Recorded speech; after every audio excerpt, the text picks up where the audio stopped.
Good morning and Merry Christmas mga katropa peeps. Christmas special edition tayo ngayon. Limited lang ang budget natin sa gagawin nating handa mamayang Noche Buena. Kasi ang budget lang natin is 1,500. Binigay yan po ng ni mother. Challenge niya ako na mag-prepare ng Noche Buena for 5 person for sa budget lang na 1,000 pesos, pero dadagdagan na lang natin ng 500. Oh my God! Wow! Alam mo naman, COVID. Dahil sa COVID, kokonti lang ang budget. Walang masyadong trabaho. Kaya kailangan tipidin. Limited lang talaga yung budget para may panghanda pa tayo sa New Year. So, ang plano kong lutuin ngayon, mamayang Noche Buena is hipon. Bali, half kilo lang yung hipon. Tapos yung talakitok na 1 kilo. Tapos, yung paa ng baboy, gagawin natin crispy pata. Then, 1 kilong ribs lang, beef ribs, gagawin natin bulalo. Kaya, pinili ko yung beef ribs kasi mura lang yung beef ribs. 270 pesos per kilo lang dito sa Pangasinan. So yun ang handa natin mamayang Noche Buena.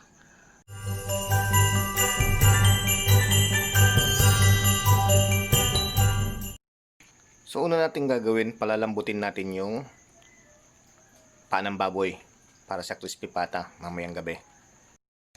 Nabili ko po yan ngayon lang sa Mangaldan Public Market. Ang timbang nito 1.5 kilo siya precisely. Ayan na po. Wala tayong paminta pala. Putang ina, ubos na ang paminta natin. So sili na lang muna yung nilagay ko. Alright, kumukulo na siya. Okay, ilagay na natin siya sa low heat. Sa gitna. Ayan. Titira na lang sa gitna. Well, ito na po siya. Pagkatapos maluto ng 1.5 oras, malambot na siya. So, lalagay pa natin to sa ref kasi mamayang gabi pa natin to lulutuhin. Alas 5 na ng hapon. So, isusunod naman natin yung bulalo. Ribs. Thumbnail. Pakukulan lang natin to hanggang lumambot. Tapos mamayang gabi, bago mag Noche Buena, lalagyan na lang ng mga spices, mga sangkap. As in, boom! Yun. So, 2 oras nang nagpapakulo itong bulalo natin. Samantala, habang hinihintay natin ito lumambot itong bulalo, ito naman isusunod natin gagawin. I-defrost natin yung 3 talakitot at mga hipon. Nabad ko na sa tubig. Yan. Kasi frozen na siya. Nilagay ko siya sa freezer. Nabili ko siya kahapon itong 3 talakitok. 1 kilo yan. Mga 350 pesos. And yung hipon, kalahating kilo, mga malalaking hipon. Yan. Ngayon, 250 pesos. Kalahating kilo lang po yan. So, bali ang nagagastos pa lang natin lahat is 1,400. Kunin natin siya dito. Sa baba.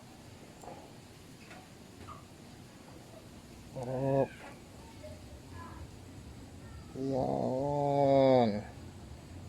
Ganun lang yun. Tusukin na lang natin para pag i-deep fry natin hindi siya magka-curl.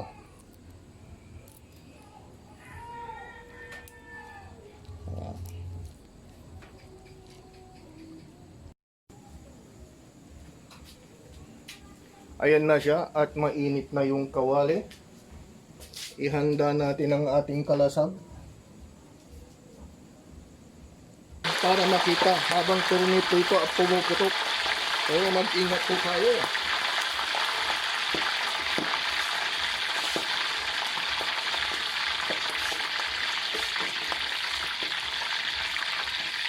Di naman yan masyado nang puputok dahil sa dry na po yan.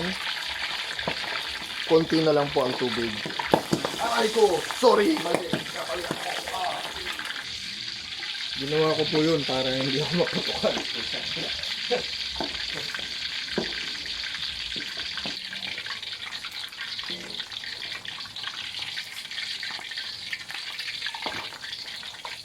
Ito na po yung crispy pat. Naluto na. At isisunod na nating seasoningan yung bulalo. Kasi malambot na siya. Para madaling matunaw.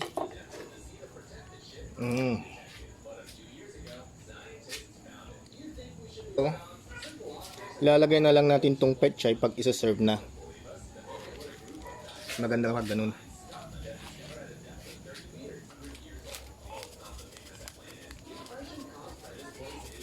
Powder ang gusto ko para puro manuot sa sabaw.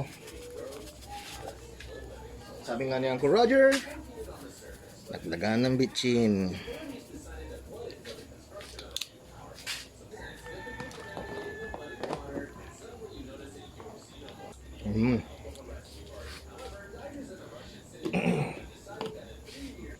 So natin ang talikitok, piprito na natin. Kaya dapat dahan-dahan lang to.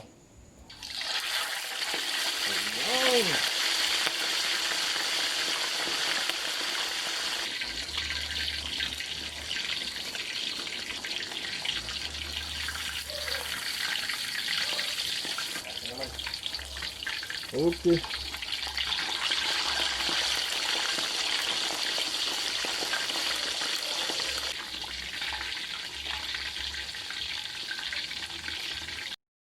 Alright, ito na po yung ating pritong talakitok.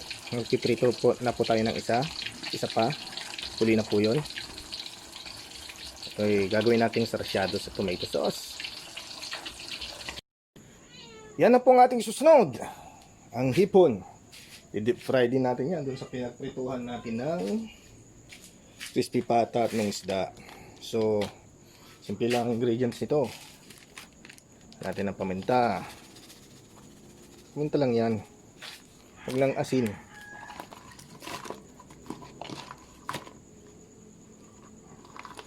Paminta lang yan. Konti lang asin, konti lang. Yan. Konti lang. Then, paborito ni Uncle Roger, bitchin. MSG. Okay. So habang umiinit na ang ating mantika, buburan natin ng crispy fry. Ito yung tirang crispy fry, yung pinagprito ko sa pot ng manok. Yan. Sakto. Saktong-sakto. Okay. Let's go. Alright. So, piprito na natin ang ating hipon. Tapos lang ganyan. Yan lang yan. High heat.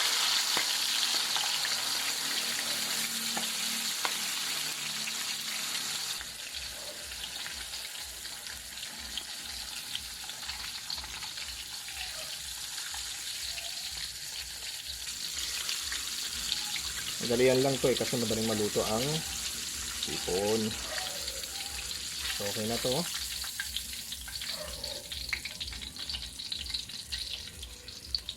Tignan nyo. Tagay oh. Nice. Ang sarap. Woo. Alright.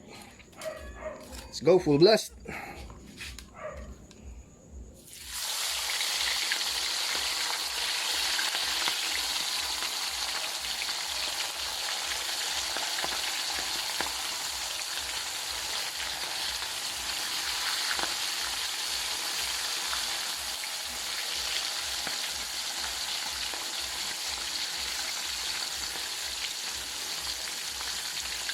Look at that.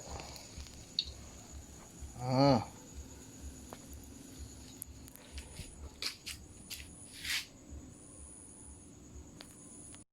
Ayan naman, gagawa tayo ng sauce ng sarsyado.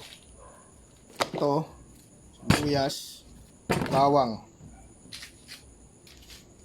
at tomato paste.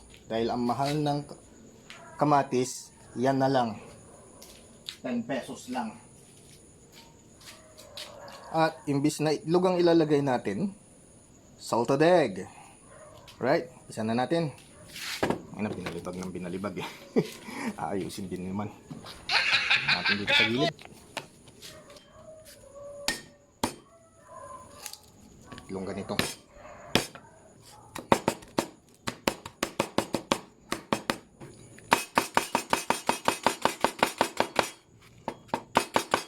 Ito. Ito sa bulalo ito. Oops. Ganyan. Yung sibuyas, yung bawang,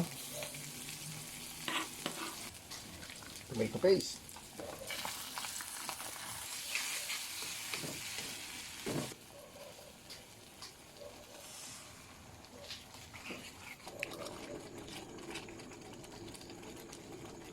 salted egg,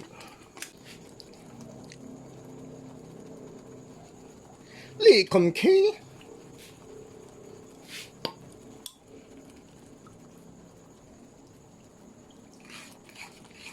Pero lagyan natin muna ng sibuyas.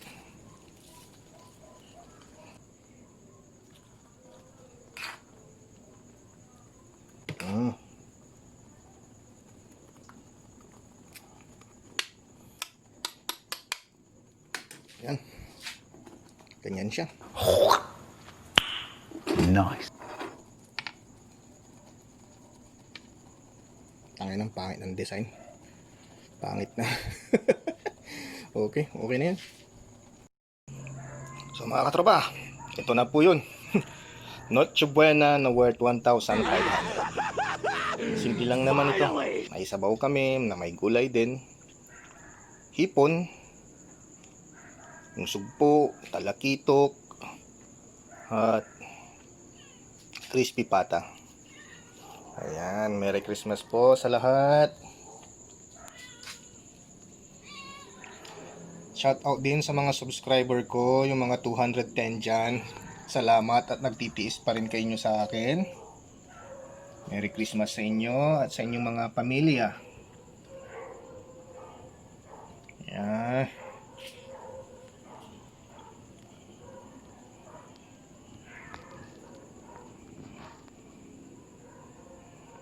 Okay na rin.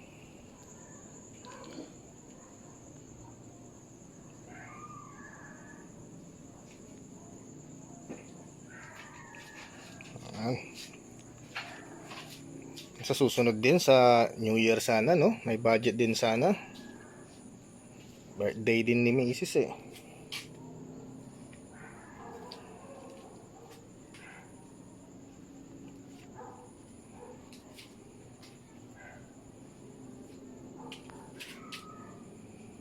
Ayan po.